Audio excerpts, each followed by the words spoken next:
que dice que lo tienen engrillado todo el día. Y la pregunta entonces, ¿esa es la situación en la cual, según lo que usted conoce, está Hernán Calderón? A ver, lo que pasa es que acá hay una situación que se da el día de ayer.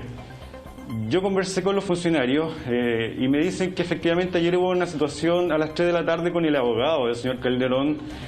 De hecho, ellos manifiestan, me envían un mensaje que la relación de custodia interno no fue bastante profesional. Digamos, se llevó de acuerdo a los protocolos que se les instruyó a los funcionarios, es decir, la custodia permanente, que se controlaran los accesos, digamos todos los protocolos para que se evite la fuga principalmente, para que el interno no atentara en contra de su integridad física. Pero a las 3 de la tarde se produce una situación en donde el señor abogado de Calderón intenta ingresar prácticamente por la fuerza y ahí se produce una situación en donde un funcionario de Gendarmería sale agredido. Posteriormente a eso se llama esta conferencia de prensa en donde se dan a conocer estas situaciones de supuesta tortura y vejámenes en contra del señor Calderón. Sí. Y hay que entender que la tortura en Chile está tipificada. Y acá los funcionarios están ejerciendo solamente las competencias que le otorga la ley. La tortura, reitero, está tipificada y acá las acusaciones que hace el abogado del señor Calderón son bastante graves.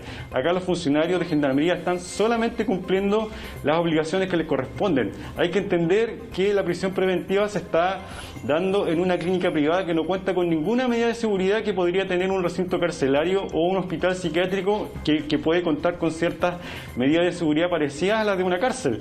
Entonces, no solamente está en juego la integridad física del señor Calderón, sino que también de los pacientes, de los propios profesionales de la salud, porque el señor Calderón atentó en contra de su padre. El señor Calderón maneja armas de fuego, tiene un conocimiento amplísimo en armas de fuego, amplísimo también en el manejo de armas blancas. Entonces no estamos hablando de una persona común y corriente, estamos hablando de una persona bastante violenta que no solamente puede atentar, reitero, en contra de sí mismo, sino que en contra de terceros. Por lo tanto, el personal de Gendarmería tiene que asegurar la seguridad de él, reitero, de los propios funcionarios y de todo el entorno que está ahí en esa clínica, que es una clínica privada. Entonces hay que entender eso. Pero el personal de Gendarmería también tiene que asegurar que se cumplan las condiciones y lo que mandata un juez.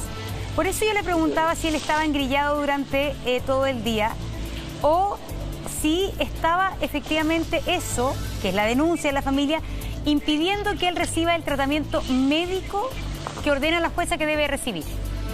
Y si quieres se lo pregunto de otra manera.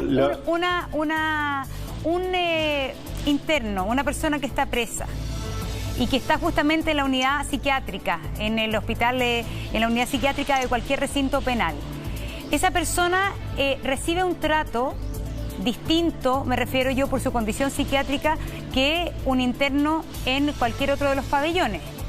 Me refiero a medidas de seguridad, engrillamiento y otro tipo de cosas. Es distinto el trato a un preso psiquiátrico que a uno que no tiene ese diagnóstico, ¿no es cierto? Claro, por supuesto, pero en este caso, por la información que yo tengo, se han garantizado todos los tratamientos al señor Calderón. De hecho, los funcionarios, por lo que me han manifestado, le han otorgado todas las garantías para que reciba los tratamientos. De hecho, por lo que me indican, en una sala contigua a la pieza que está el señor Calderón, se han dispuesto para que se realicen los tratamientos médicos. Entonces, reitero, después de las 3 de la tarde del día de ayer, se genera toda esta situación como para tapar, ¿cierto?, la agresión que sufre un funcionario de Gendarmería, y se arma esta batahola para señalar que hubieron ciertos tratos inhumanos o degradantes en contra del señor Calderón. Pero reitero, por lo que me manifiesta el personal de Gendarmería, la relación interno-funcionario ha sido bastante óptima y buena. Ya, y estos golpes... ¿Cómo ocurrió? ¿Cómo ocurrió el tema de que un funcionario de Gendarmería habría sido atacado por el abogado? ¿Qué fue lo que pasó, Joe? Por lo que yo entiendo y por lo que me informan, hubo la intención del señor abogado de ingresar por la fuerza a la habitación del señor Calderón. Ya. Entonces, habría tratado de decir, habría tratado de entrar el abogado sin la autorización de Gendarmería a la pieza, que es en rigor la celda de Hernán Calderón. Y eso habría sido el gendarme, cumpliendo con su deber, habría tratado de impedir esto. Claro, porque, reitero, hay ciertos protocolos que se deben cumplir. Nosotros no podemos olvidar que también hay instrucciones vigentes respecto al tema de la pandemia. También hay horarios establecidos, hay ciertas circunstancias en las cuales también se tienen que dar también las visitas de los señores abogados. También hay que entender que las visitas, en general, para toda la población penal de Chile, están suspendidas. Por lo tanto, no pueden haber situaciones especiales o de privilegios para ciertas personas o ciertos privados de libertad. Eso es lo que también aquí hay que dejar claro. Acá también está toda la población penal de Chile observando esta situación. No solamente el país en general, sino que también la población penal en general que ha soportado la pandemia y que también ha tenido, a pesar de ciertas situaciones que han pasado en algunas unidades penales, también ha tenido un comportamiento, digamos, aceptable en esta situación de emergencia que estamos pasando como país. Entonces, también hay que tener en patente esto. Yo creo que aquí el Poder Judicial tiene que tomar decisiones coherentes con lo que está pasando en nuestro país y entender que estas situaciones de privilegio no se pueden dar en nuestro país. Sí, de hecho, Joe, los internos de nuestro país no pueden recibir visitas de familiares desde marzo, si no estoy mal con la fecha. Exactamente. Estamos a fines de agosto y no han podido recibir, solamente les pueden llevar. Exactamente. Uno ve aquí, nosotros estamos cerca de la cárcel de Santiago, uno vive en la penitenciaría y ellos no reciben visitas desde marzo. Entonces, obviamente, acá hay un tema que es súper duro y que yo creo que quizás José Antonio lo puede también conversar. Porque más allá de eso, yo creo que esta sensación de privilegio, esta sensación de que efectivamente se están tomando medidas especiales porque se trata de gente famosa, es, yo creo, algo que es súper difícil y que pone a la justicia también en entredicho, José Antonio. Sí, porque lo dice Joe. Él no había visto nunca ni un caso en que mandaran a alguien a cumplir prisión preventiva que tuviera un diagnóstico psiquiátrico a un recinto privado. Entonces, en ese sentido, yo creo que por eso también genera tanta rabia en mucha gente, ¿no? Hola, Montserrat, buenos días. Mira, lo que ocurre, Montserrat, es que todo parte y todo comienza desde lo errático y confuso de la resolución del tribunal. Porque recordemos que en un inicio, en la audiencia de formalización de cargos, cuando el tribunal decreta la prisión preventiva, no lo hace, ¿cierto?, fundado en temas psiquiátricos, es decir, la jueza no toma la determinación en términos de una enfermedad psiquiátrica de esta persona, sino que lo hace solamente en términos preliminares para que sea atendido, compensado preliminarmente en la clínica donde se encontraba y posteriormente que fuese derivado a un centro de Gendarmería de Chile, cual es, como lo dijo en esa oportunidad, el Centro Penitenciario de Santiago 1, donde él debía, a continuación de los 7 días, ingresar a dependencias de este recinto carcelario. Ahora, ¿qué es lo confuso de esto? Primero, el objeto de la derivación, ¿no? Porque se dice para que él sea compensado, ¿cierto? Y ahí ya tenemos una confusión, una imprecisión, ¿cierto? No sabemos cuál es el objeto preciso de esa compensación. Lo único cierto es que tenemos un plazo de 7 días donde él debía ser compensado y luego derivado al centro penitenciario, pero aquí el fundamento de la defensa, no nos olvidemos que no fue solicitar una suspensión del procedimiento y que él fuera internado provisionalmente en un centro médico. Lo que se dio cuenta es que él tenía algún tipo de enfermedad que le impedía en definitiva estar en un recinto carcelario. Y la jueza lo que hizo fue que en base a una cautela de sus garantías constitucionales, que eso está muy bien porque tiene las facultades para hacerlo, y además es su deber resguardar las garantías de los imputados, Lo que hizo fue entonces derivarlo para una compensación.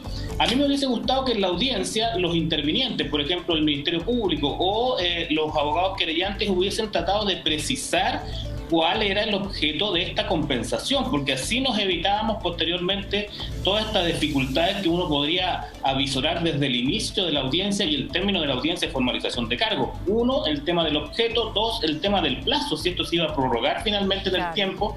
Tres, las dificultades que tiene Gendarmería de Chile para cumplir su rol en un centro privado, en una clínica privada. Lo ha señalado el representante de Gendarmería. Es complejo para ellos llegar a un lugar privado que no tiene todas las medidas de seguridad, en el cual seguramente nunca habían estado antes, nunca fue analizado previamente en términos de seguridad, para que tomen todas las medidas pertinentes del caso. Uno entiende que la situación particular en la cual se encuentra este imputado es una situación en la cual fue enviado por una resolución del tribunal a una suerte de compensación médica que debe tener. No son privilegios, creo yo. Lo que debe tener en el fondo es un análisis particular y excepcional conforme a lo que la resolución ordenó. José Antonio, sí, es que hay un tema bueno. Danos un segundito porque queremos estrujar también a Mauricio Valdivia, que es psicólogo forense y que se tiene que ir luego, por eso mismo. A ver, ¿cómo entiendes justamente tú esta situación que está diciendo José Antonio? Esta situación en la cual se dice que tiene que estar compensado o que se lo va a autorizar estar 7 días en esta clínica para ser compensado. ¿A qué se refiere con eso? ¿Y qué pasa con este tema de los resguardos de Gendarmería, por un lado, para que no se escape, para tener un régimen seminormal ahí respecto a otros internos, pero también una persona que tiene que iniciar un tratamiento? ¿Cómo lo ves tú, Mauricio? Sí, gracias, Monse, buenos días. Mira, aquí hay muchos elementos que considerar. Dentro de ellos, el primero posiblemente que el informe que emitió la clínica no es un diagnóstico, sino que es un informe que en el elemento principal caracteriza justamente que sería un paciente altamente impulsivo con un alto riesgo de ideación suicida. Eso ya lo habíamos comentado, que posiblemente lo que justifica la toma de la decisión por parte de la jueza.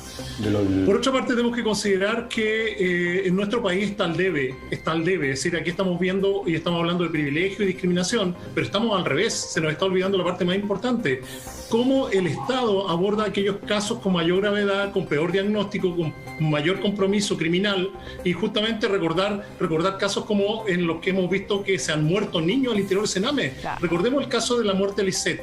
Es justamente porque el Estado no fue capaz de entregar un servicio adecuado justamente a aquellos que están en condiciones más complejas. Y justamente tanto al interior del sistema penitenciario como en el sistema general, estamos con un Estado al debe. Y por otra parte tenemos que considerar que los privilegios o la discriminación que se está hablando ahora debe adecuarse a las condiciones mínimas que garanticen la seguridad de las personas. Es decir, las medidas de seguridad deben ser proporcionales y deben ser proporcionales de acuerdo a una justificación racional. Recordemos el caso también de Lorenza Coyihuán en Concepción. ¿Se recuerdan? Es decir, que ella justamente dio a luz justamente engrillada. Y a partir de ese caso hubo una resolución de la Corte de Apelación y la Corte Suprema en relación a este tema. Por lo tanto, quería matizar, es decir, son muchos los elementos que se tienen que poner en juego. Yo creo que tú das aquí en el clavo, porque en el fondo, más allá de esta situación y de esta percepción de privilegio de Hernán Calderón, lo que yo creo que aquí está en cuestión es que todos los internos, y más incluso aquellos internos que tienen diagnóstico psiquiátrico, debieran recibir un trato profesional digno y que les permita una rehabilitación. Entonces, claro, es decir, de alguna manera todos los internos con diagnóstico psiquiátrico debieran recibir un trato o un tratamiento, más que trato, un tratamiento parecido al que quizás recibiría Nano Calderón. Hay que emparejar de alguna manera para arriba y no para abajo. Y eso yo creo que es lo que pasa también al respecto. Y por eso también finalmente el caso justamente de esa mujer que dio a luz engrillada es uno de los casos más dolorosos también que tiene la historia de Gendarmería en nuestro país. Así, una falta de criterio, y ahí uno también ve que hay una falta en este caso de humanidad. Toda la razón, es decir, si aquí lo que está en juego es pensar qué es lo que queremos, queremos intervenir, queremos rehabilitar, es posible que el diagnóstico hoy día de Hernán Calderón no sea un diagnóstico preciso, hoy día no sabemos precisamente qué es lo que tiene. A mi juicio no se le puede considerar inimputable, por lo tanto se le podría aplicar una pena de resultar culpable. Eso a mi juicio a partir de los antecedentes que conocemos de la historia previa, cómo se produjo el hecho y qué hizo él después de todo lo que había sucedido.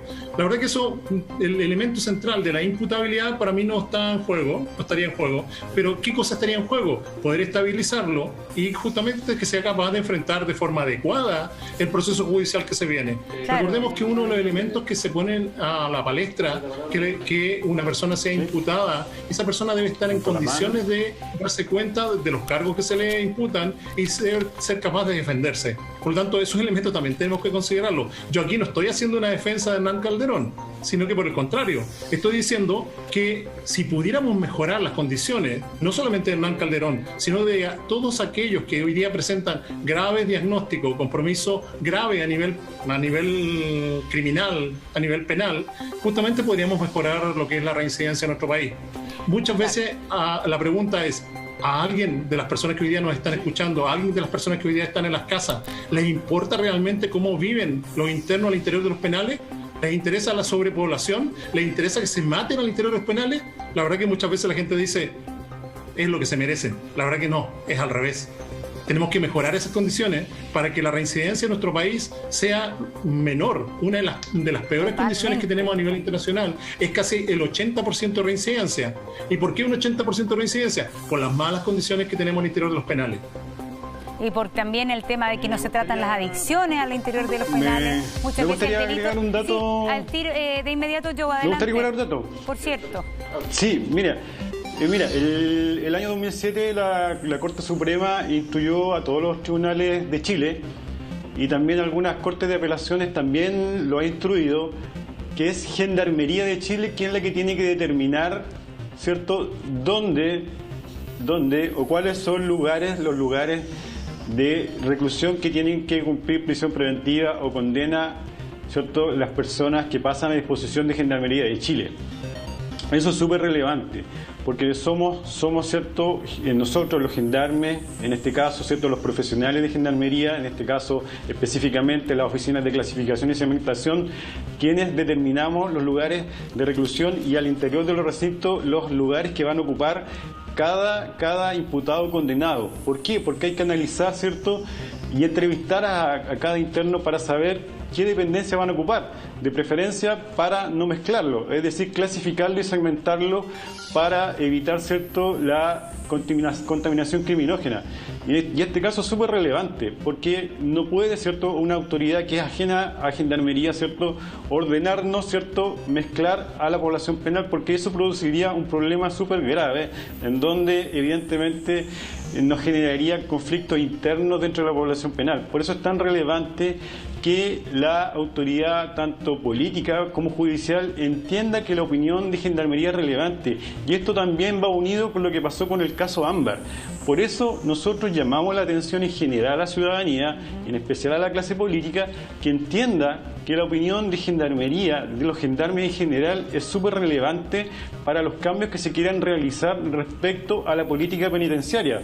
La persona que me antecedió hablaba de la reincidencia. La reincidencia evidentemente es muy alta en Chile y eso se da específicamente porque a nosotros no nos han escuchado. Nosotros desde hace mucho tiempo estamos denunciando que hay una crisis en el sistema penitenciario y esa crisis se da específicamente porque ha habido una sordera en la clase política en general que no ha entendido que hay un problema de base en las cárceles chilenas, en donde efectivamente el delito se va reproduciendo. ¿Y por qué se reproduce? Porque no hay políticas institucionales que sean sistemáticas en el tiempo. Acá, generalmente, en Chile, lo único que se hace... Sí, es que está súper interesante lo que estás diciendo y queremos profundizar en eso. Lo que pasa es que tenemos que despedir a Mauricio Valdivia, que tiene que ir a entregar, parece que un informe urgente. Solamente, sí. Mauricio, antes de despedirte, ¿puede ser que esté pasando aquí en la Clínica El Cedro un conflicto entre los criterios médicos y los criterios de Gendarmería?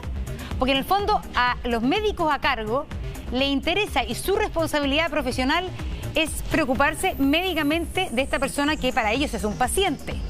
Y Gendarmería está preocupada, en primera opción, de evitar que se fugue y evitar que se quite la vida. Entonces aquí también deben haber 12 finalmente objetivos en choque y eso debe pasar mucho también al interior de la cárcel. Esperemos que justamente este conflicto sirva para resolver esta problemática.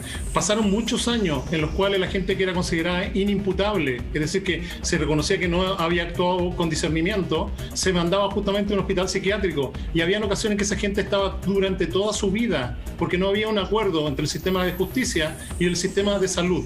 El sistema de salud decía, me lo mandaron al sistema de justicia, por lo tanto esa persona que podría haber sido condenada a 10 años, se moría en una clínica psiquiátrica. Hoy día eso está resuelto, pero eso se resolvió ¿por qué? Por una situación también conflictiva. Así que muchas gracias, Monse. Ya, una lástima, un gusto haberte tenido aquí, Mauricio.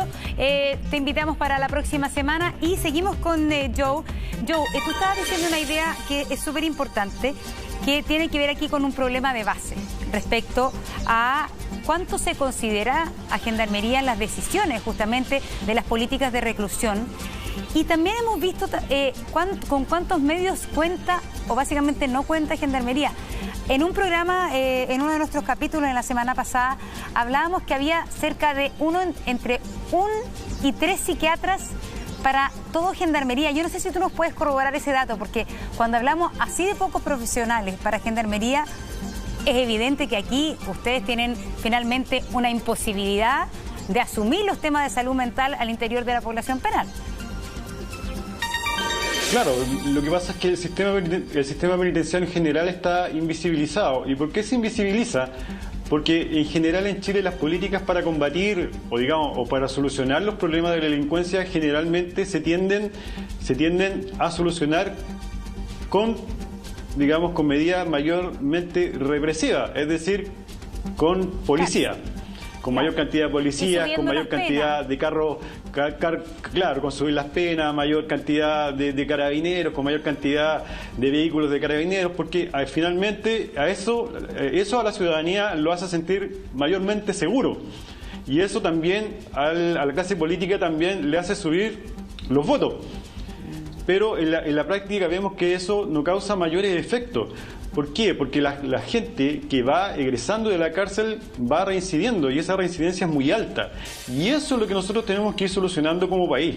Cuando el país entienda que tiene que bajar los niveles de reincidencia, evidentemente va a bajar los niveles de inseguridad, porque eso es lo importante. Hay que entender que hay que invertir en Gendarmería. Si se invierte poderosamente en carabineros, en investigaciones, esa inversión tiene que ir de la mano en el sistema penitenciario, y eso es lo que no se hace en Chile. Nosotros como gendarme, y como gendarme hablo en general, hablo de las 3 plantas institucionales, hacemos grandes esfuerzos, pero esos esfuerzos tienen que ir de la mano con inversiones importantes. El Estado chileno tiene que entenderlo. Hasta el momento han existido solamente maquillajes. Entonces Chile tiene que tener una política penitenciaria, completa. Sí. ¿Cuántos psiquiatras hay en Gendarmería? Porque hemos tenido datos que son... Uno contratado y 2 yo trabajo en el complejo penitenciario Valparaíso y psiquiatras propiamente de tal de Gendarmería no hay. No hay. Propiamente tal de no hay. Al interior del complejo, por ejemplo, donde yo trabajo, funciona la unidad psiquiátrica forense, que es dependiente del Hospital Salvador. Ya. Pero es una unidad que funciona dentro de Gendarmería, pero depende del Hospital Salvador. Claro. No es de Gendarmería. Ya, no es de Gendarmería. Sí. Nosotros como Gendarmería... Ustedes como Gendarmería no tienen psiquiatra en Valparaíso. No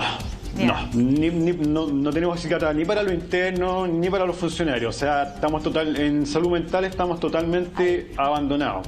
Y los cupos para la población penal son súper limitados. De hecho, tenemos listas de espera. Y eso es lo que yo te explicaba recién. Cuando ingresan internos en prisión preventiva con orden de pericia psiquiátrica, nosotros tenemos listas de espera. Y esa lista de espera, nosotros los imputados tenemos que tener los módulos de tránsito, mezclados a veces con otros imputados. Entonces, por eso nosotros estas situaciones de privilegio nos llaman poderosamente la atención que hoy día se estén dando. Yo te dije que... Sí.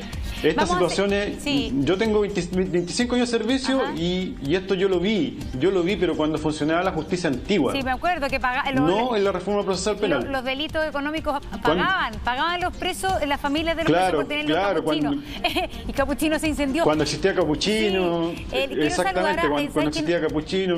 Un segundito, yo quiero saludar a Daniel Tapia, ex general de Carabineros, que está con nosotros también. Daniel, ya vamos a conversar contigo. Hay algunas informaciones que nos vienen desde la Comuna de la Reina, nuevos antecedentes allí que nos cuenta Lucho Ugalde. Lucho, adelante.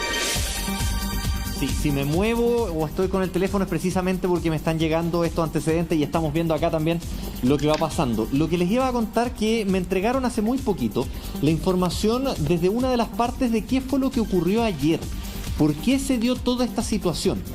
Y lo que me cuentan es que el abogado vino a conversar con Hernán Calderón en su calidad de abogado y Gendarmería accedió a que él conversara con Hernán Calderón. ¿Cuál era el problema?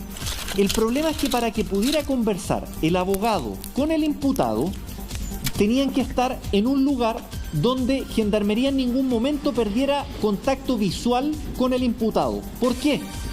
Porque lo que me explicaban es que en esos momentos, en muchas condiciones, a veces se les sacan los grilletes a los imputados para que puedan conversar tranquilamente con su abogado. Pero en este caso no había un lugar adaptado, porque es una clínica psiquiátrica, no un centro penitenciario, para que pudieran conversar donde el gendarme siempre pudiera ver a Hernán Calderón. Entonces el gendarme le dice al abogado que pueden conversar, pero con la puerta abierta, porque si cerraba la puerta no lo podía ver. El abogado le dice que no está de acuerdo, y ahí se inicia este problema. ¿Qué es lo que dice el gendarme? Que tras esta situación el abogado habría tratado de cerrar la puerta, ahí se produce una especie de conato y es donde, según la versión del gendarme, lo habría empujado el abogado, ahí el gendarme cae y él va a presentar lesiones por esta situación. Constata lesiones y después de esto presenta la denuncia. El motivo habría sido esta situación, que el abogado quería conversar con Hernán Calderón en un lugar con puerta cerrada, y lo que le dice el gendarme es que en ningún momento puede perder de vista al imputado. ¿Por qué? Porque tanto la seguridad del imputado como de quien esté con él corre por cuenta de Gendarmería. Claro. ¿Qué era lo que me explicaban? Me decían, ¿qué pasa si en esta habitación Hernán Calderón va y ataca a su abogado? Eso es responsabilidad nuestra, decían de Gendarmería. Entonces, por eso no puede perder el contacto visual con el imputado, y por eso se produce esa situación. Además de eso, según los protocolos de Gendarmería, el abogado, cuando ingrese a hablar con Hernán Calderón, tiene que hacerlo sin teléfono celular. Lo acabamos de ver en los protocolos de Gendarmería, cuando ingresa tiene que hacerlo sin teléfono celular. Entonces, por ello, es que también el gendarme siempre tiene que estar mirando qué está haciendo. Para que no le pasen un teléfono celular. No es que justamente no le puedan pasar un teléfono celular o puede hacer una videollamada. Entonces hay temas de protocolos de Gendarmería que han sido muy complejos en el interior de la clínica. Me explicaban que ahora ya está habilitada una sala para que el abogado pueda tener esta comunicación con el imputado. El problema es qué va a pasar si es que, por ejemplo, Raquel Argandoña quiere venir a ver a Hernán Calderón, precisamente por lo que les explicábamos. Las visitas están suspendidas desde que estamos en pandemia. Entonces, ayer lo que nos decía el abogado era que el equipo médico había pedido la presencia de la madre, pero por ley, hasta donde nosotros tenemos entendido, quienes son los encargados del resguardo de un imputado es Gendarmería. Entonces, por eso es que está esta dualidad de que quién manda, el médico o Gendarmería. Por eso cuando hay situaciones como esta, donde se envían a los imputados, es al hospital penal, porque ahí no se produce esta dualidad. Ese es el gran problema que se cometió al mandar a Hernán Calderón a una clínica privada. Sí, vamos a ver cuánto, el hospital penal, ese es un tema para hablar con Joe. ¿Qué posibilidades tienen estos hospitales penales de hacer realmente tratamientos propiamente de salud mental? Lo único que sé, Monse, muy breve. Sí. Muy breve, el fiscal Omar Mérida, en la audiencia de formalización de cargos, explicita que Gendarmería tiene una unidad de psiquiatría. Podemos discutir si es que es buena, es mala, si es que tienen los profesionales, el número de profesionales. No voy a cuestionar a los profesionales que trabajan ahí, sino que el número de profesionales, pero la unidad existe. Sí, oye, lo que deben estar pasándolo bien mal son los otros pacientes que están internos en la clínica del Cedro. pacientes con enfermedad psiquiátrica que lo que deben requerir es calma, y calma no tienen en estos momentos. Juan Pablo tiene información de último minuto. Juan Pablo, adelante. Gracias, Monse. Mira, efectivamente nos acaba de llegar una carta que ha enviado precisamente el abogado de Hernán Calderón Argandoña, específicamente al director nacional de Gendarmería, Cristian Alvear Gutiérrez, con el objetivo de comentar un poco la situación que se ha vivido en este último tiempo, según la versión de ellos, al interior de la clínica El Cedro. En esta carta se explica, ¿verdad?, la manera en la cual se encuentra precisamente Hernán Calderón al interior de su pieza. JP, dice incluso, dígame. Vamos a tener que ir a la pausa. Son buenos antecedentes. Así que caso de Hernán Calderón Argandoña, lo que ve Gendarmería, lo que ve también la psiquiatría forense, lo que ve Carabineros. Y Juan Pablo Queraltó, tenía Juan Pablo un dato, una información importante que nos ibas a contar antes de la pausa. Adelante. Gracias, Monse. Efectivamente, bueno, de acuerdo a los antecedentes que ocurrieron ayer y de esta conferencia de prensa que da Raquel Argandoña y también el abogado Hernán Calderón Argandoña en las afueras de la clínica El Cedro, es que hoy aparece una carta, ¿verdad?, que le envían los abogados de Hernán Calderón Argandoña al director nacional de Gendarmería de Chile, Cristian Alvear Gutiérrez, cuya carta explica un poco la situación que estaría viviendo Hernán Calderón Argandoña al interior de esta misma clínica. También ellos hablan con respecto a la divulgación de imágenes que habrían sido sacadas, ¿no?, desde Gendarmería. Justamente acá tengo el documento y dice lo siguiente: junto con saludar a través de la presente, manifestamos nuestra preocupación por las acciones que se han desplegado por el personal que se encuentra bajo vuestra subordinación durante la vigencia del régimen de prisión preventiva en que se encuentra el señor Hernán Calderón Argandoña. Además, aparece, en efecto, tal como se puede verificar del simple examen del contenido de diversos medios de comunicación, existen imágenes de mi representado que han sido tomadas durante el cumplimiento del régimen penitenciario y que se han difundido precisamente el día de hoy, las cuales dan cuenta de un incumplimiento por parte del personal de seguridad a sus obligaciones. Ahí aparece también justamente el funcionario de Gendarmería en esta carta que portaba una cámara GoPro de las imágenes que incluso se han filtrado a los distintos medios de comunicación. Dice, asimismo, toda vez que mi representado no se encuentra incomunicado ni en régimen de aislamiento, a juicio de esta parte se debe adoptar en forma inmediata las medidas para establecer un sistema de comunicación de visitas, especialmente por parte de su madre, dice esta carta que le envían al director de Gendarmería, pues conforme a prescripciones médicas se requiere de su asistencia, lo que fue negado por parte de funcionarios de Gendarmería. Además, lo que explica esta carta es que muestran también y acompañan ilustraciones de las copias de los videos de las cámaras de seguridad que han aparecido en los distintos medios de comunicación, y dice que lo único que se ha generado aquí es que se dispongan medidas urgentes en pro de no agravar la condición médica, en este caso del paciente que se encuentra en la clínica El Cedro. Esta es una carta que envió precisamente Eduardo Lagos Herrera y Mario Vargas, abogados de Hernán Calderón Argandoña, más o menos de lo que explicaban ayer, ¿no, Monse?, en las afueras de la misma clínica. Y ojo, porque si bien se ha comentado un poco cómo fue este altercado, yo también he tenido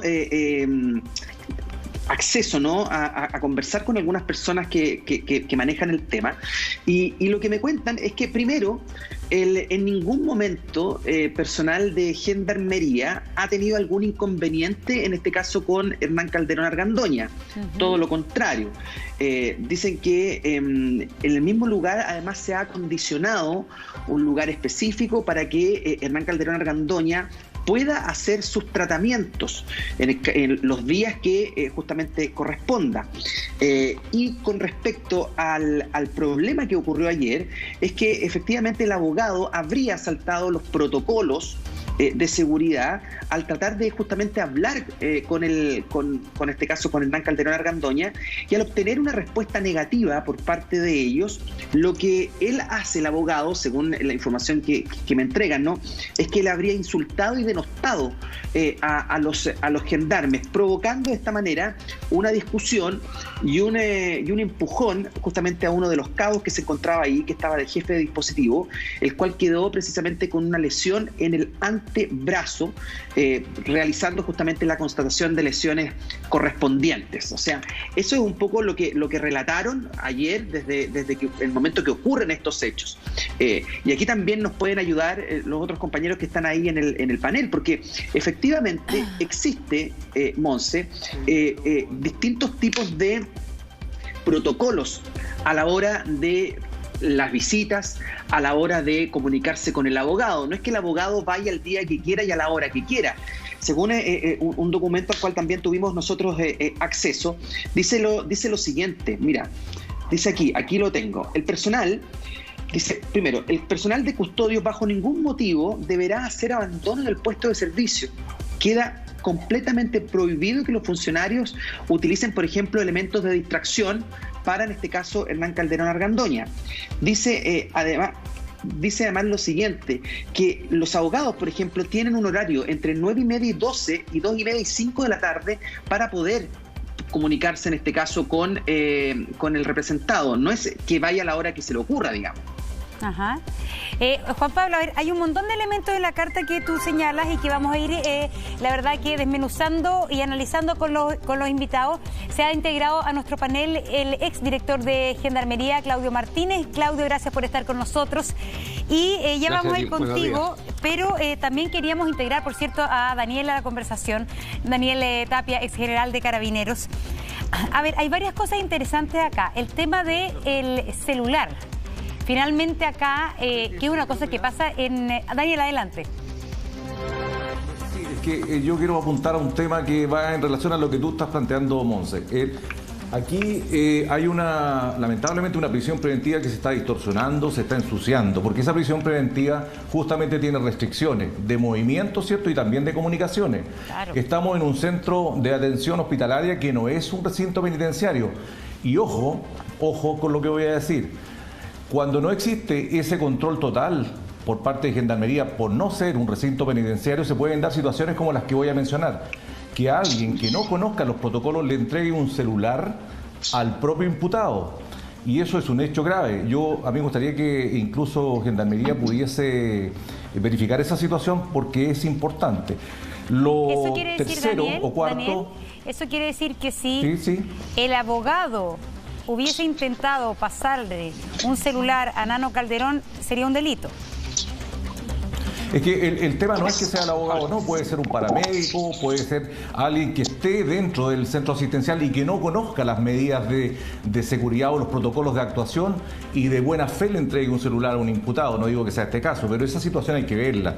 Y lo otro que me llama la atención es que lamentablemente con esta derivación que es legal a un centro que no es penitenciario, se está complicando lo que es la igualdad ante la ley. Entonces, por una parte, tenemos una situación puntual que es el hecho en sí, lo que ocurrió con Hernán Calderón, hijo y padre, y por otro lado estamos viendo que una medida administrativa que se tomó, judicial, está siendo cuestionada hoy día y está en los medios de comunicación. Por lo tanto, creo que esto tiene que ser a la brevedad corregido. Creo que tiene que darse igualdad ante la ley y si es posible, y de hecho hay un centro asistencial en Recoleta, psiquiátrico, que tiene control de Gendarmería y que podemos hacer la consulta a la gente que está acá en el panel para que se pueda regularizar esta situación, porque si no, esto puede tener algunos ribetes que compliquen la permanencia del propio imputado en este centro. Y también sienta un precedente, también siendo un precedente complicado para la propia justicia. Ayer lo hablábamos. Es decir, hoy día dentro de la crisis de la institución está la crisis finalmente de credibilidad de la propia justicia y el concepto aquí de igualdad ante la ley es lo que se ha cuestionado mucho en la conversación ciudadana, de alguna manera, de esta cosa de los privilegios. Me llegó el dato... Me llegó el dato de los psiquiatras. Me llegó el dato. Monse, sí, ahí sí. Sí, mira, me llegó el dato de los psiquiatras. Efectivamente, son dos.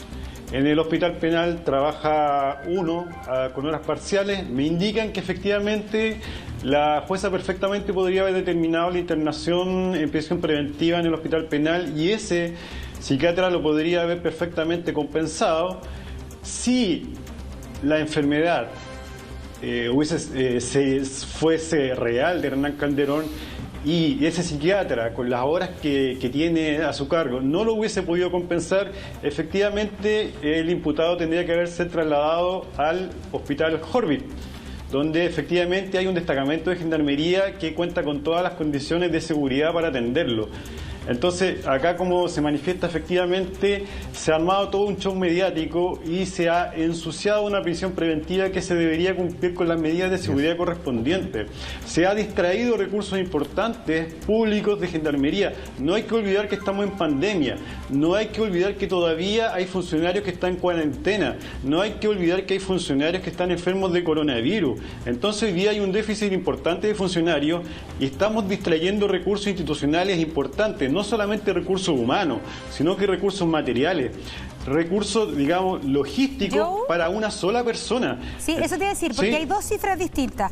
¿Cuántos gendarmes por interno? Yo vi una cifra ayer que había un gendarme por 150 internos y otra que tengo que es un gendarme por 50 internos. ¿Cuál es la cifra que ustedes tienen? Sí, pero es que esa cifra hoy día con el tema del coronavirus ha variado ostensiblemente. Porque hoy día nosotros estamos en un sistema de turno especial para efectivamente no contagiarnos. Entonces hoy día tenemos menos personal porque también hay personal que está en modalidad de teletrabajo. Ya, y eso pero la proporción habitual es de 150 por gendarme o de 50? Claro, y hay unidades especiales que la proporción es mucho mayor. Ya. Entonces, por eso hoy día nos preocupa también, que existan autoridades judiciales conociendo esta realidad, ¿cierto? Distraigan recursos tan importantes y relevantes para una sola persona. O sea, son 9. Realmente a nosotros nos complica. La cifra que nosotros tenemos que con turno y todo son 9 los gendarmes para Hernán Calderón.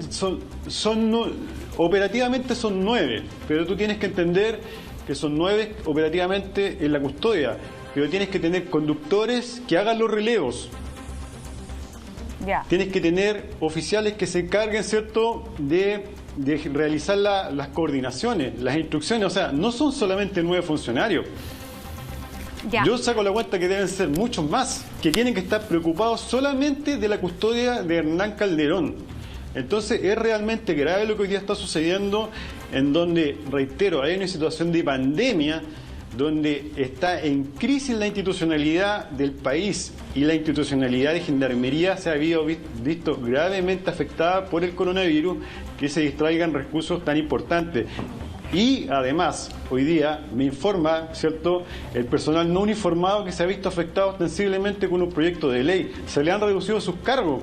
Entonces también es importante lo que está ocurriendo en el tema de cómo el Estado y el gobierno en su conjunto ve Gendarmería de Chile. Ajá. Entonces, por favor, mayor seriedad con nuestra institución, mayor respeto con nuestra institución. Hoy día un abogado culpa a nuestros colegas por cumplir su pega, los culpa de tratos crueles, inhumanos y degradantes, cuando nuestros colegas, como lo dice Juan Pablo Peraltó, y yo también tengo esa información, el trato que ellos han tenido con Hernán Calderón ha sido bastante adecuado. Acá es el señor abogado, que parece que le gusta el show mediático, ha armado toda una parafernalia, ¿cierto?, para no salir de la televisión, ¿cierto?, para distraer un poco los temas y lograr instalar un cierto problema psiquiátrico del señor Hernán Calderón, que finalmente quien debiera determinarlo es el servicio médico legal y no un psiquiatra particular, porque acá tiene que existir igualdad ante la ley. Acá todos los imputados que manifiestan problemas psiquiátricos es la autoridad del servicio médico legal y los hospitales psiquiátricos, digamos, del Estado, quienes determinan las patologías psiquiátricas. No psiquiatras particulares. Perfecto. Entonces a nosotros nos preocupa la igualdad ante la ley. A ver, yo creo que acá hay un tema que ha ido rondando. ¿Por qué la jueza hizo lo que hizo? Es súper difícil adivinar intenciones y es súper difícil también juzgar una resolución judicial. Pero quisiera preguntarle a Claudio Martínez, que es el exdirector de Gendarmería.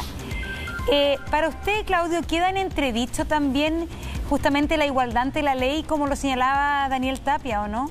Frente a esta resolución o a esta suerte de, comillas, privilegio de haberlo dejado cumplir prisión preventiva en esta clínica privada a Hernán Calderón Hijo. Yo pienso que sí. Yo pienso que, creo y estoy convencido que es así, que Gendarmería tiene los recursos materiales y humanos para poder abordar una patología como la que se describe. Esto me recuerda muchísimo un hecho que fue histórico en nuestro país, que fue cuando el general Manuel Contreras se autorrecluyó en el hospital de Talcahuano para evitar ir a cumplir su pena a una cárcel que fue Punta Peuco. Y la discusión fue relativamente parecida. Se arguyeron un montón de argumentos para demostrar que Gendarmería no tiene las competencias ni podría dar la seguridad, tanto de salud como seguridad física, para el condenado en ese caso. Todos los recursos fueron desechados y finalmente Contreras cumplió su condena en la cárcel de Punta Peuco. Por lo tanto, coincido absolutamente con el suboficial de Gendarmería. Gendarmería tiene las competencias, tiene el profesionalismo. No me cabe duda que hay una exageración en todas las versiones que aquí se han dado, sobre todo en un caso tan mediático donde están todos los ojos encima, y tengo la convicción que aquí se está tratando de crear una situación para evitar que vaya finalmente a un recinto penitenciario. Cosa explicable por lo demás desde el punto de vista de la familia. Pero hay que considerar lo siguiente, el lugar donde se recluyen las personas son las cárceles. Las clínicas privadas en este caso, o públicas en otro caso, son excepcionales. De modo que la pieza, por así decirlo, donde está en este caso el imputado, para que reuniera las condiciones propias de una cárcel tendría que tener barrotes y puertas con barrotes. Eso no ocurre, por lo tanto Gendarmería está en la obligación de implementar otro tipo de medidas que eviten lo que aquí se ha dicho. Por un lado la fuga y por otro lado una posible autoagresión que podría conducir a un suicidio, que está dentro de lo posible dado las patologías que se han descrito. Ya, pero yo creo tiene, que esto está para ser consagrando realista, una situación de privilegio. Pero Claudio, tienen la capacidad justamente, ¿puedo hacer una pregunta? Claro, tienen la capacidad, como dice usted, de resguardar la posibilidad de fuga y que atente contra su propia vida, pero el tema también de fondo aquí, ¿tienen la capacidad real Gendarmería de enfrentar los problemas de salud mental, que ha sido el tema un poco que hemos conversado? Que ahí evidentemente Gendarmería no tiene los recursos y está imposibilitado de enfrentar este tema de manera integral. Gendarmería lo tiene, hay profesionales, hay psiquiatras, hay psicólogos, hay todo tipo de profesionales del área de la salud. Existe un hospital penitenciario, los recintos tienen recintos también a enfermería, es decir, no me cabe duda que en el caso de un tratamiento psiquiátrico como este, que es muy puntual y con una sola persona, Gendarmería puede enfrentar esa situación. Yo creo que eso va a terminar. Finalmente esta situación va a derivar en eso. Tengo la seguridad. Los recintos carcelarios, los recintos de salud, no son recintos donde se cumplen prisiones preventivas de manera indefinida. De modo que esta discusión es muy parecida a la de Manuel Contreras. Y es muy parecido también a la de Punta Peuco. También es parecido a la de Punta Peuco, si deben existir o no cárceles especiales para que los violadores de derechos humanos de la dictadura militar. Es una discusión más bien de carácter político, pero Punta Peuco y así hay otras cárceles también especiales en la historia de Chile, como fue Capuchino. De modo, es un tema ya de clasificación de interno, que es una discusión técnica bastante compleja en su momento, y se podría volver a discutir probablemente en otro contexto. Pero evidentemente lo que es claro es que los recintos de salud no son recintos para cumplir ni condenas ni prisiones preventivas. Por lo tanto, Gendarmería lo que tiene que hacer, y con toda seguridad lo va a hacer, es arbitrar las medidas para atender adecuadamente la salud mental de este imputado en un recinto carcelario. Eso es lo que corresponde. Daniel, ¿querías agregar algo? Una pregunta. Sí, sobre lo mismo, aprovechando que están los miembros de Gendarmería, yo tengo entendido de que todo imputado, todo interno que esté en un recinto que no sea penitenciario, que esté fuera de estos recintos, debe estar permanentemente esposado. ¿Eso es así? ¿En los protocolos está establecido? Yo le puedo contestar un poco lo que ocurrió, escúcheme un segundo, lo que ocurrió en el caso de, cuando el recinto y las condiciones no ameritan una seguridad absoluta, ese es parte de un protocolo.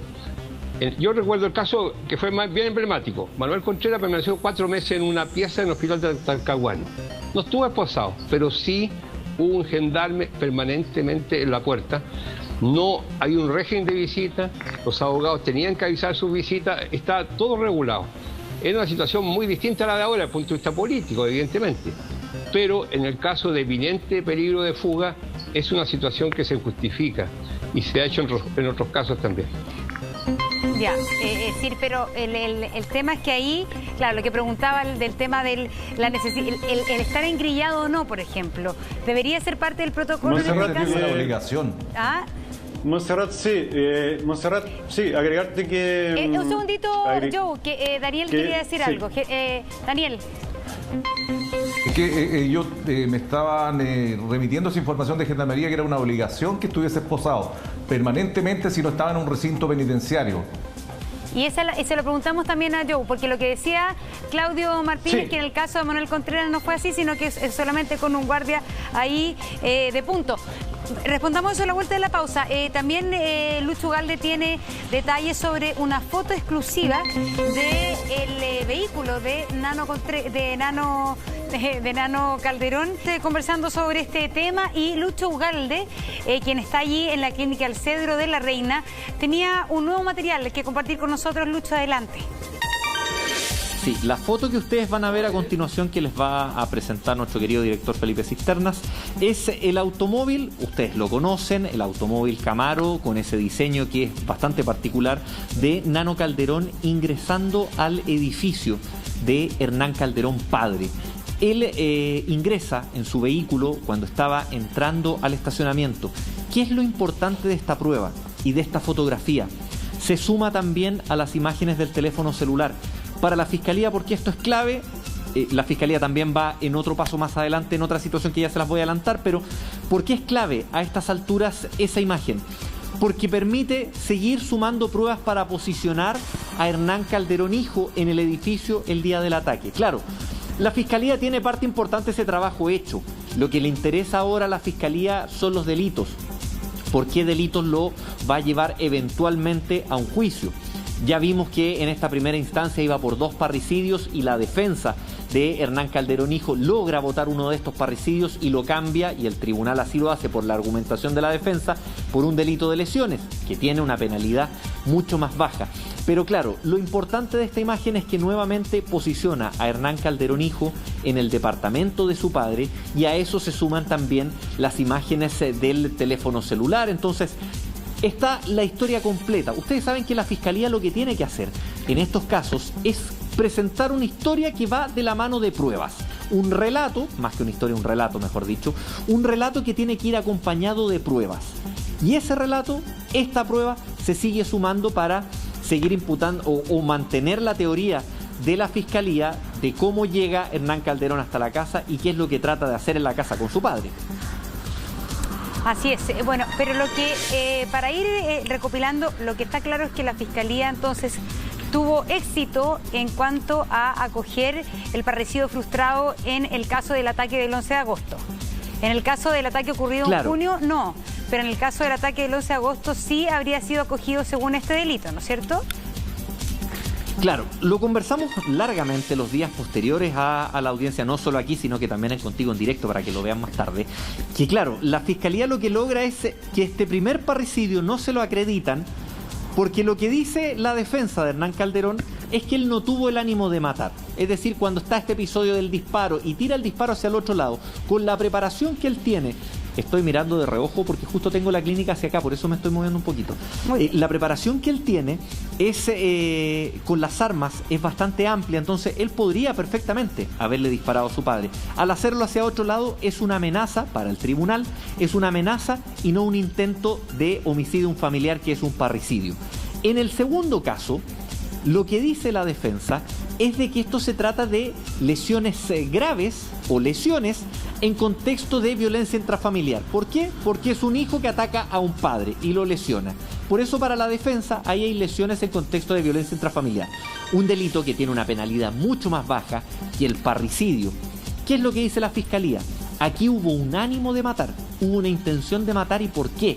Porque cuando él entra al departamento, le dice, te voy a matar. Y eso está en lo acompaña la Fiscalía con las declaraciones de los testigos. Y además, lo que dice la Fiscalía es que las lesiones que tiene Hernán Calderón, padre, son lesiones defensivas. Que si él no hubiese puesto sus brazos, no hubiese puesto sus manos, él habría terminado con una lesión mayor. La defensa contrarrestó diciendo de que Hernán Calderón no tiene ninguna lesión en un órgano vital o cercano a un órgano vital. ¿Qué es lo que dice la Fiscalía por contrapartida? Claro, porque puso las manos. Si no pone las manos, le llega una lesión a él y ahí termina en parricidio. Ese fue un poco lo que se vivió en la audiencia. No entendí. Dime, esta imagen es del auto de Nano entrando al edificio del papá, ¿no es cierto?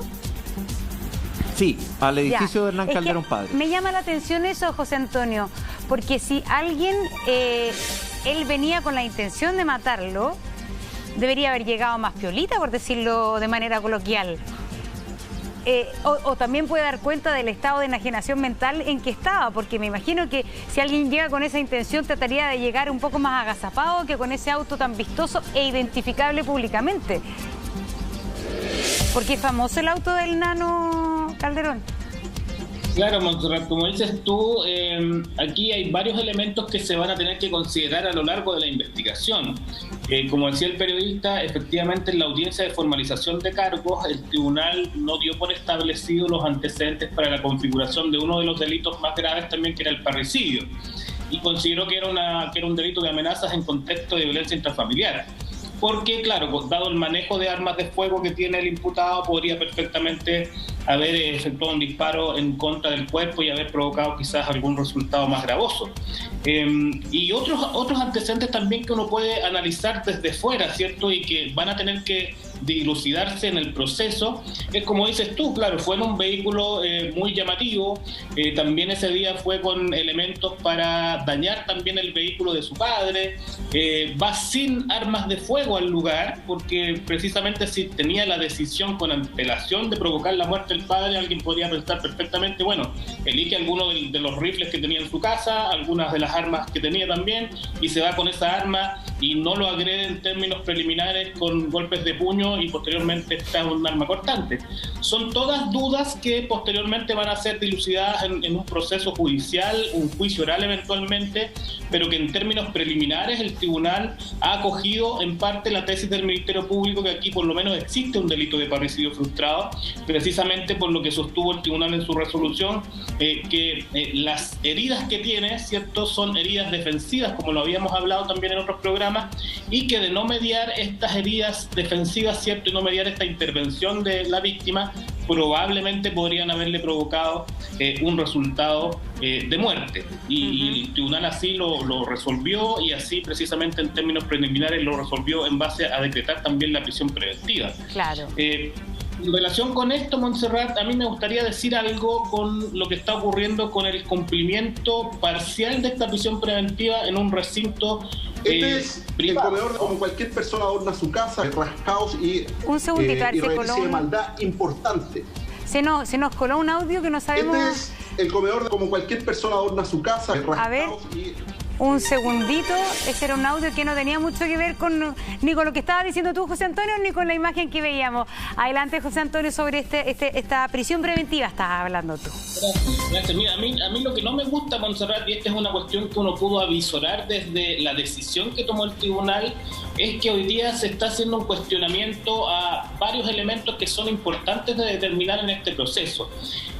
Tenemos hoy día Gendarmería de Chile que está cuestionando la resolución del tribunal, ¿cierto?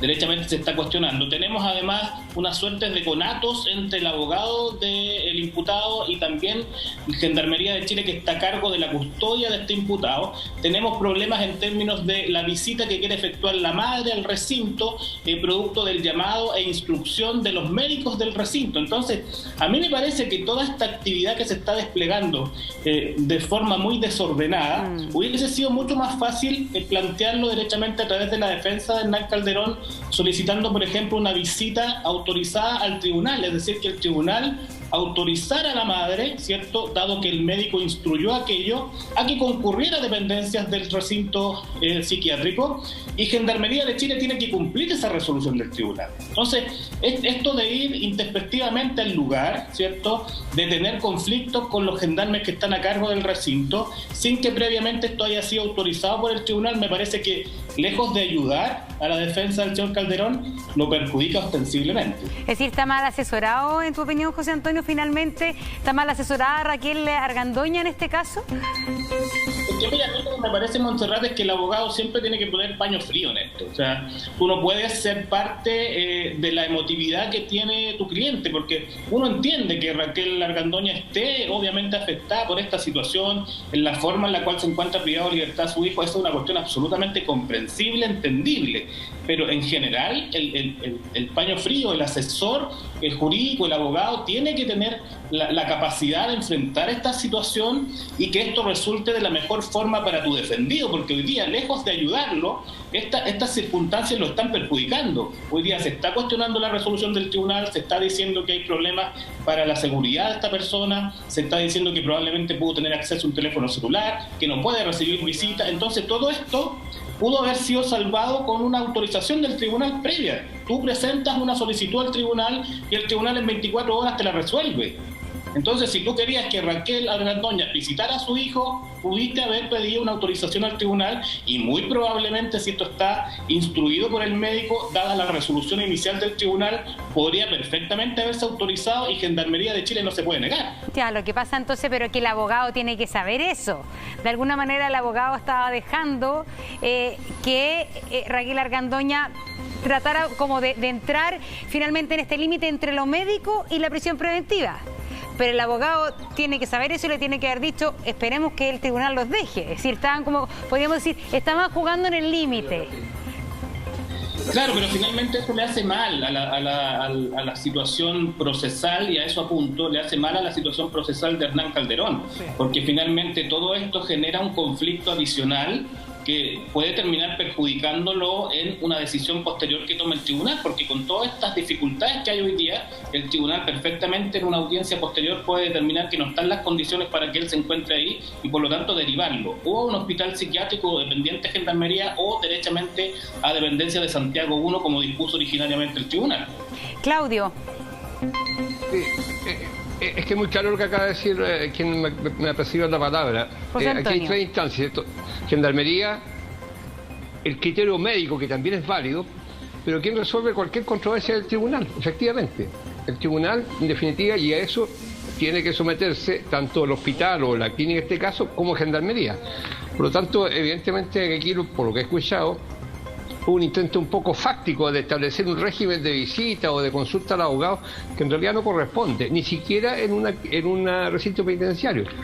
Yo creo que la situación, yo la veo bastante clara. El tribunal va a tener que tomar las decisiones respecto al tema de cómo se regula el tratamiento que tiene mientras está en este recinto de salud, y finalmente tendrá que ser derivado a un recinto penitenciario o al hospital psiquiátrico. Mire, yo cuando trabajé como arquitecto en Gendarmería antes de ser director, hice el diseño de un área en el hospital psiquiátrico donde tenía todas las medidas de seguridad. Era, por así decirlo, una pequeña cárcel dentro de un hospital.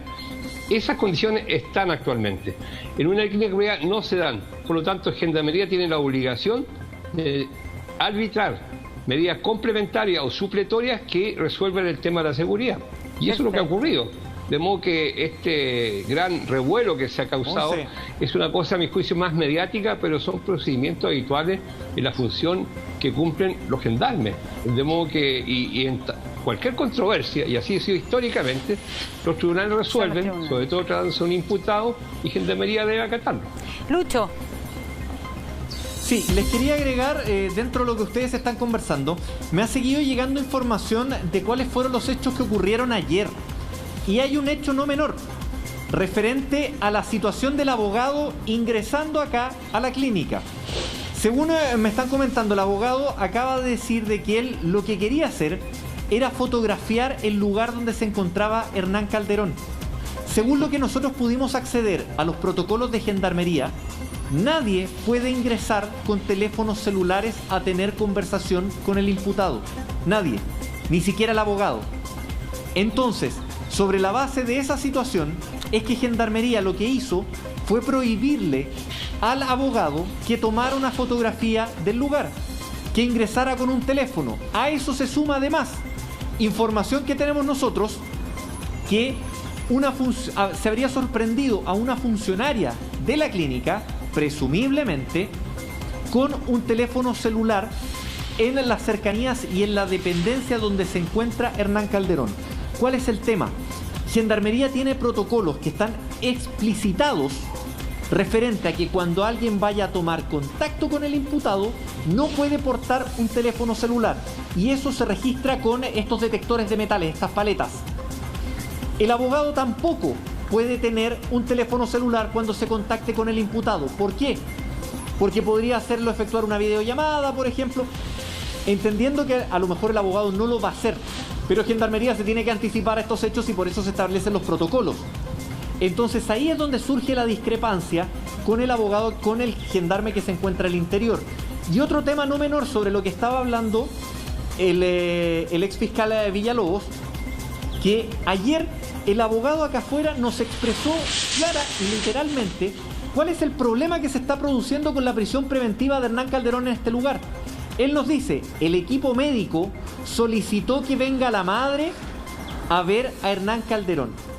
Si ustedes me pueden comentar, y todos los panelistas que están junto con nosotros, ¿en qué centro penitenciario, cuando un interno o el equipo médico tiene alguna situación así, llaman a algún familiar? Por eso nosotros le preguntamos la situación de privilegio, porque ese hecho pasa a ser un privilegio. Preguntémosle Entonces, a Joe. sobre esa misma... Muy breve. ¿Sí? Y sobre esa misma situación, ahí el abogado lo expresa y dice, el equipo médico lo solicitó y Gendarmería no lo dejaba. ¿Por qué tienen que estar en disparidad de criterio Gendarmería y el equipo médico? ¿Por qué no prima el criterio de Gendarmería si Gendarmería, por ley, es el encargado de custodiar a los internos? Ahora sí, muchachos. Joe, ¿qué opinas tú? ¿Cómo lo ves tú lo que dice acá recién Luchito? Esta es la situación que habla Luis. Fue precisamente a las 15 horas. Y esa es totalmente efectiva porque es la información que a mí me llegó anoche. Entonces, yo reitero, se arma todo este show mediático con una conferencia de prensa, se denuncian ciertos tratos inhumanos y degradantes, se habla de esta necesidad de que el imputado necesita la visita de su madre para complementar el tratamiento médico psiquiátrico, lo cual dista mucho de la realidad del resto de los imputados y condenados del resto de los recintos carcelarios. Ahora, yo reitero, las medidas de coerción o de seguridad que se aplican al señor Calderón han sido las que se le aplican a cualquier persona que está cumpliendo una medida similar en otro recinto de salud. No han sido ninguna distinta o mayores. Y tal como lo ha dicho el exdirector de Gendarmería, es un recinto de salud que no cuenta con ninguna medida de seguridad. Y si se aplican medidas de seguridad son precisamente para salvaguardar la integridad física del imputado, de los funcionarios de Gendarmería y especialmente del resto de los pacientes, de los profesionales. Y específicamente hay que entender el contexto de la persona de la que estamos hablando. Yo reitero, es una persona violenta, una persona que cometió un delito bastante grave, que tiene manejo de armas blancas. Entonces, reitero, acá se arma una parafernalia para tratar de tapar la situación que cometió este abogado. Yo tengo la información de que hubo una falta de respeto bastante grave, incluso una denostación, no solamente una denostación verbal y física en contra del personal, sino que una denostación muy personal en contra de un funcionario de Gendarmería, un trato bastante degradante, que yo creo que habla muy mal de la calidad profesional de este abogado. Entonces, nosotros no es que estemos haciendo una crítica a cómo se está desarrollando esta prisión preventiva, sino a cómo se ha dado el contexto de la misma y de cómo esto se ha extrapolado a toda la opinión pública y cómo ha desnudado que hay ciertos privilegios en ciertos sectores de la sociedad que todavía perduran. Y eso es lo grave. Y a nosotros nos preocupa que todavía esto persista a pesar de que han existido cambios profundos en la legislación chilena. Y yo reitero que son cosas que nosotros no veíamos hace mucho tiempo, hace muchos años, que pensábamos que se habían dejado atrás y lamentablemente todavía nos damos cuenta que existen, que todavía existen sectores privilegiados de la sociedad que enfrentan a la justicia chilena de una manera distinta que la enfrenta el común y corriente de los chilenos. Y eso es preocupante. Y que sectores de la sociedad chilena tengan este privilegio es realmente grave, a pesar de todo lo que ha pasado en Chile. Yo te quiero preguntar una cosa. En la carta, que ahora hay una carta, que no sé si es en calidad de denuncia o de qué, pero que la leía recién Juan Pablo Queraltó, que es del abogado de Hernán Calderón, dice que también denuncia a Gendarmería, por la posible filtración de imágenes de Hernán Calderón cuando está al interior del carro y cuando se está bajando al interior del recinto penal. Son imágenes que han dado vuelta y nosotros recién las teníamos en pantalla, y que esas imágenes, en ese minuto solamente estaba Hernán Calderón y personal de Gendarmería. Y es un video que se graba al interior de este carro de Gendarmería y en el momento que él se baja al interior del penal. ¿Para ti eso es una situación que hay que investigar? ¿Esta filtración es algo que no debe ocurrir al interior de Gendarmería? Obviamente una situación que hay que investigar. Yo, la verdad, vi esas imágenes, en ningún minuto yo vi al señor Hernán Calderón. Vi un movimiento de personas. Yo no vi a Hernán Calderón Jr., como le dicen. Pero si el abogado necesita que esto se investigue, obviamente Gendarmería va a estar dispuesta a investigarlo, porque es parte de lo que hay que hacer. Y es parte de las atribuciones que también tiene el señor abogado. Si acá Gendarmería de Chile y los funcionarios de Gendarmería de Chile nunca vamos a estar, no nos vamos a negar que esto se investigue. Si hubo una falta a un protocolo, evidentemente se tiene que investigar.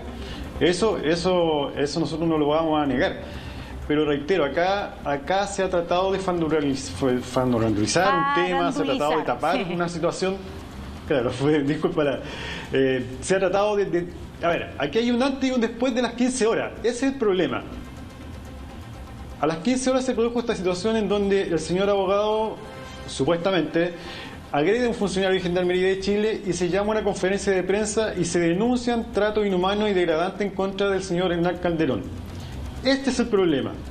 Hasta antes de las 15 horas no había mayores problemas, solamente la connotación pública de la prisión preventiva del señor Calderón.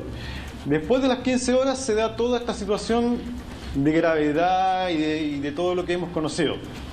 Es decir, lo que tú dices, Joe, lo que tú dices, Joe, entonces, después, en la versión que tú tienes, después de que el abogado forcejea con el personal funcionario de Gendarmería, después de eso se llama y se denuncia por parte del abogado y de Raquel Argandoña tratos inhumanos con el detenido.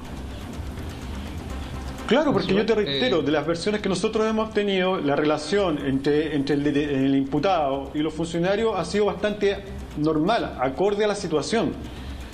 No ha habido ningún trato inhumano y degradante. ¿Cómo lo interpretas tú? ¿De alguna manera se quiso quizás desviar la atención respecto a lo que había ocurrido con el abogado de Gendarmería? ¿Eso estás tratando, infieres tú? Exactamente. Hay una desviación de la atención para tratar, digamos, de tapar la situación que generó este profesional.